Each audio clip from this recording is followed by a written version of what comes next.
So what are we going to do about it? Squirrelpaw asked eagerly. Shall we go in there and kill it? There are 4 of us, and only one badger. How hard could it be? Bramble-Claw winced, while Thorn-Claw closed his eyes and waited a moment before speaking. Squirrel-Paw, you never go into a badger's den, or a fox's for that matter. They'll attack right away. There isn't enough room to remove her, and you can't see what you're doing. But, no. We'll head back to camp and report it. Firestar will decide what to do. Without waiting for Squirrel-Paw to argue any more, he set off in the direction they had come.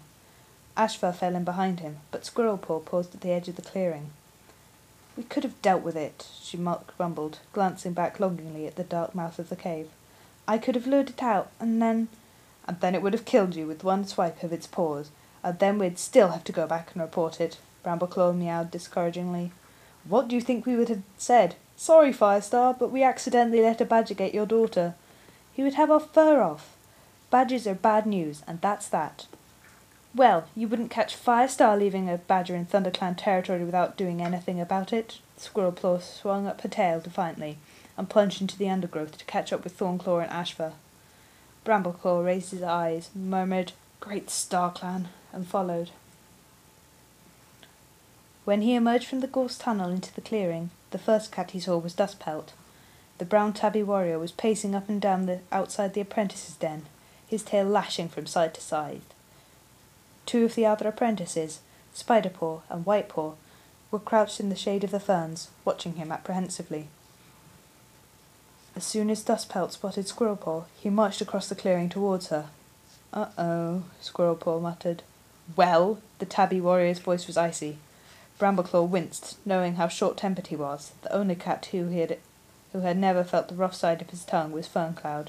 What have you got to say for yourself? Squirrelpaw met his glare bravely, but there was a quaver in her voice as she replied, I went on patrol, Dustpelt. Oh, on a patrol! I see. Which cat ordered you to go? Greystripe? Firestar? No cat ordered me, but I thought... No, you didn't think. Dustpelt's voice was scathing. I told you we could train today. Mousefur and Brackenfur took their apprentices to the training hollow to practice their fighting moves. We could have gone with them, but we didn't, because you weren't here. Do you realize every cat has been searching the camp for you? Squirrelpaw shook her head, scuffling the ground with her front paws. When no cat could find you, Firestar went out on a patrol to follow your scent. Did you see anything of him? Another shake of the head.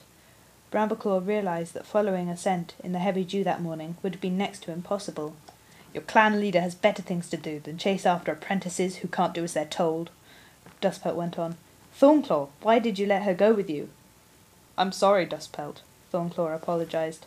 I thought she'd be safer with us than wandering around the forest by herself. Dustpelt snorted. That's true.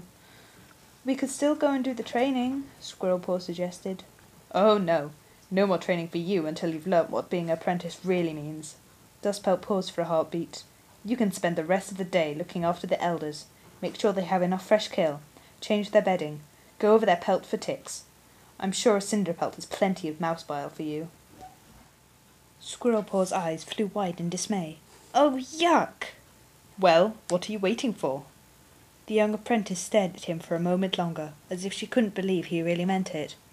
When there was no change in her mentor's hard stare, she whisked around and flounced across the clearing to the elders' den. If Firestar's looking for Squirrelpaw, we'll have to wait for him to get back before we can report the badger, Thornclaw observed. Badger? What badger? Asked Dustpelt. While Thornclaw and Ashfur began to describe what they had seen at Snake Rocks, Bramble-Claw bounded across the clearing and caught up with Squirrelpaw, just outside the elders' den.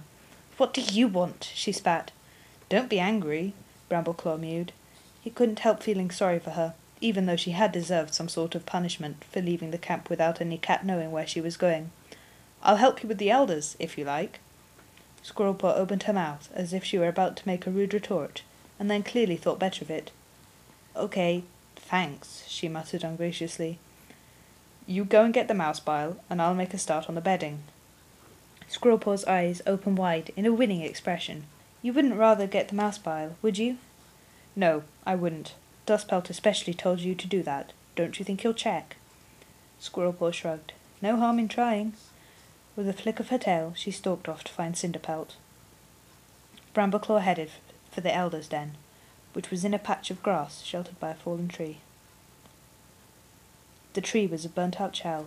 Brambleclaw could still scent the acrid tang from the fire that had swept through the camp more than 4 seasons ago, when he was only a kid. But the grass had grown up again, around the tree trunk, thick and luxuriant, making a comfortable home for the elderly cats whose service to the clan was done. When he pushed his way through the grasses, he found the elders sunning themselves in the small, flattened clearing. Dappletail, the oldest cat in ThunderClan, was curled up asleep, her patchy tortoiseshell pelt rising and falling with each breath. Frostfur, a still beautiful white queen, was dabbing lazily at a beetle in the grass. Speckletail and Longtail were crouched together as if they were in the middle of a good gossip. Brambleclaw felt a familiar jolt of sympathy when he looked at Longtail. The pale tabby Tom was still a young warrior, but his eyesight had begun to fail so that he could no longer fight or hunt for himself. "Hi there, Brambleclaw." Longtail's head swung around as Brambleclaw entered the clearing, his jaws parted to take in the newcomer's scent. "What can we do for you?" "I've come to help Squirrelpaw," Brambleclaw explained. "Dustpelt sent her to look after you today." Speckletail broke out into rasping laughter. "I heard she went missing. The whole camp was in uproar, looking for her. But I knew she'd just have gone off by herself." "She tagged onto the dawn patrol," Brambleclaw meowed. Before any cat could say any more, there was the sound of another cat pushing through the grasses, and Squirrelpaw appeared. She had a twig clamped in her jaws. Hanging from it was a ball of moss soaked in mouse bile. Brambleclaw wrinkled his nose at the bitter scent. "Right, who's got ticks?" Squirrelpaw mumbled around the twig. "You're supposed to look for them yourself," Brambleclaw pointed out. Squirrelpaw shot him a glare. "You can start off with me," Frostfur offered. "I'm sure there's one on my shoulder, just where I can't get it." Squirrelpaw padded over to the she-cat, parting her white fur with a forepaw, and grunting when she discovered the tick. She dabbed at it with the damp moss until it dripped off. Ticks obviously found mouse bile as disgusting as cats did, thought Brambleclaw. "Don't worry, youngster," Speckletail mewed as Squirrelpaw went on searching Frostfur's pelt. "Your father was punished many times when he was apprentice, even after he became a warrior. I never knew such a cat for getting into trouble, and look at him now." Squirrelpaw swung round to look at the elder, her green eyes sparkling, obviously begging for a tale. "Well now," Speckletail settled herself more comfortably in her grassy nest. "There was a time when Firestar and Greystripe were caught feeding Riverclam with prey from our own territory." Brambleclaw had heard the story before, so he began to collect the eldest bedding, rolling the moss together until he had gathered it up into a ball. When he took it out into the clearing, he spotted Firestar emerging from the gorse tunnel, with Sandstorm and Cloudtail behind him.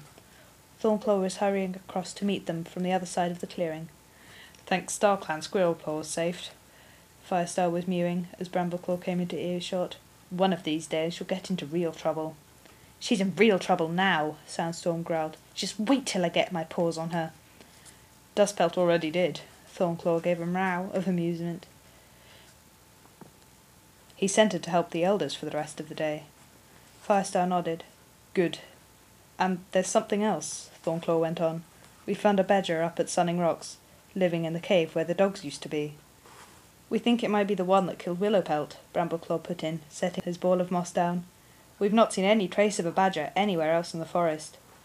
Cloudtail let out a growl. "Oh, I hope it is. I'd give anything to get my claws on that brute." Firestar swung around to face him. "You'll do nothing of the kind without orders. I don't want to lose more cats." He paused for a moment, then added, "We'll keep watch over it for a while. Pass the word around not to hunt at Snake Rocks for the time being. With any luck, it will move on before Leaf Bear, when prey gets scarce. And hedgehogs might fly," Cloudtail grumbled, stalking past Brambleclaw towards the warrior's den. "Badgers and cats don't mix, and that's the end of it."